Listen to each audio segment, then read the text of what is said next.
Je ne pouvais pas aussi dire à ma mère ni à mes frères et sœurs parce que je me disais que eux, ma famille ne m'aime pas parce que c'est à cause de que mon premier amour, il est parti. Le monsieur me frappait tous les jours. Tous les jours, il me battait. Tous les jours, j'avais des blessures sur moi. J'arrivais pas à me laver. Il y avait des traits sur mon corps. J'arrivais plus à rien faire. C'était compliqué. Tout ce qu'il faisait, j'étais obligée d'accepter. Tout ce qu'il disait, j'étais obligée d'accepter. Et je me disais que l'amour supporte tout. C'est ça que je me disais. Parce que mon premier amour m'avait abandonné. Je me disais qu'il n'a pas été vraiment amoureux de moi parce qu'il m'a abandonné. Et à un moment donné, je me demandais, est-ce que aimer vraiment, c'est laisser l'autre partir?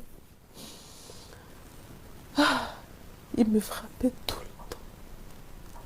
Tout le temps, il me menaçait. C'était toujours à moi de l'écrire tout le temps. C'était uniquement à moi de m'excuser. Même s'il avait tort, c'est à moi de m'excuser. Il faisait des choses qui me blessaient, mais c'était toujours à moi de m'excuser. Tout le temps, c'est moi qui avais tort. Tout le temps. Vous vous imaginez, ma propre famille était plus amie avec lui que moi-même. C'est compliqué, c'est un truc de fou. Ma propre famille était plus amie avec lui que moi-même. Je me demandais, attends, donc je suis seulement le diable? Qu'est-ce que j'ai pu faire à ma famille? Est-ce que je ne suis pas née dans la mauvaise famille? Pourquoi est-ce que ma famille me fait subir de telles choses? Ce qui fait que je n'avais pas le courage d'aller raconter à ma famille tout ce que je subissais dans cette relation. Parce que je ne sais pas, il avait su retourner ma famille contre moi-même. Avec ma famille, il faisait toujours le plus gentil, le plus calme, le plus posé. Mais avec moi, c'était une bête. Il était une bête. Chaque jour, il me frappait. Chaque jour, je pleurais.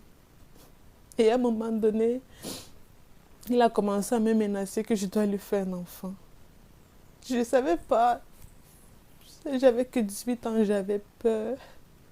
J'avais peur de tout. Et la période là, je ne vivais plus pour moi. Je vivais pour la société. Je faisais tout pour que les gens puissent m'aimer. Parce que j'étais perdue. J'étais